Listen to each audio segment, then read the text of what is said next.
യോബിന്റെ പുസ്തകം 5-ാം അധ്യായം 19-ാം വാക്യം. 6 കഷ്ടത്തിൽ നിന്ന് അവൻ നിന്നെ വിടുവിക്കും, 7-ാമത്തതിലും തിന്മ നിന്നെ തൊടുകയില്ല. ജീവനുള്ള ദൈവത്തോട് മാത്രം പ്രാർത്ഥിക്കുന്ന ദാനിയേല്. സിംഹങ്ങളുടെ ഗുഹയിലിടുവാൻ രാജാവ് തീരുമാനിച്ചു.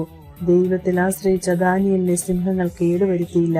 കഷ്ടങ്ങൾ കൂടി കടന്നു പോകേണ്ടി വന്നാലും വിടുവിക്കുന്ന ഒരു ദൈവകരം നമുക്കുണ്ട്.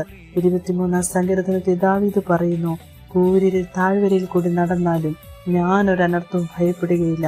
പൗലോസും ശീലാസും ദേഹം മുഴുവനും അടിക്കപ്പെട്ട് മുറിവേറ്റ് കാരാഗ്രഹത്തിൽ കിടക്കുമ്പോഴും ദൈവത്തെ പാടി സ്തുതിച്ചു.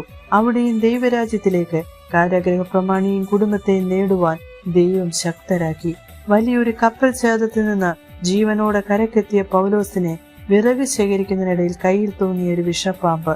അടുത്ത് നിന്നവർ മരിച്ചു വീഴുമെന്ന് കരുതുമ്പോൾ ദൈവിക സംരക്ഷണത്താൽ ഒരു തിന്മയും സംഭവിക്കാതെ വിടുവിക്കുന്ന നമ്മുടെ ദൈവം കഠിനമായ പ്രതിസന്ധികൾക്കിടയിലും ദൈവം പൗലോസിനെ തിന്മ തൊടാതെ കാത്തു സൂക്ഷിച്ചു. പ്രിയരെ, പ്രശ്നങ്ങൾ വരും, കഷ്ടതകൾ വരും. നാം കർത്താവിന്റെ കരങ്ങളില.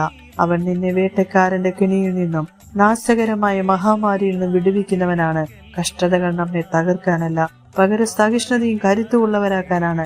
നിങ്ങളുടെ വിശ്വാസത്തിന്റെ പരിശോധന സഹിഷ്ണുത ഉളവാക്കട്ടെ. ദൈവത്തിന്റെ സ്നേഹം നമ്മിലേക്ക് പകരപ്പെട്ടിരിക്കുന്നതിനാൽ കഷ്ടതകളിൽ സന്തോഷിക്കാം, ദൈവത്തെ പ്രശംസിക്കാം. ഏവരെയും ദൈവ സമാധാനത്താൽ നടത്തട്ടെ. ആമേൻ.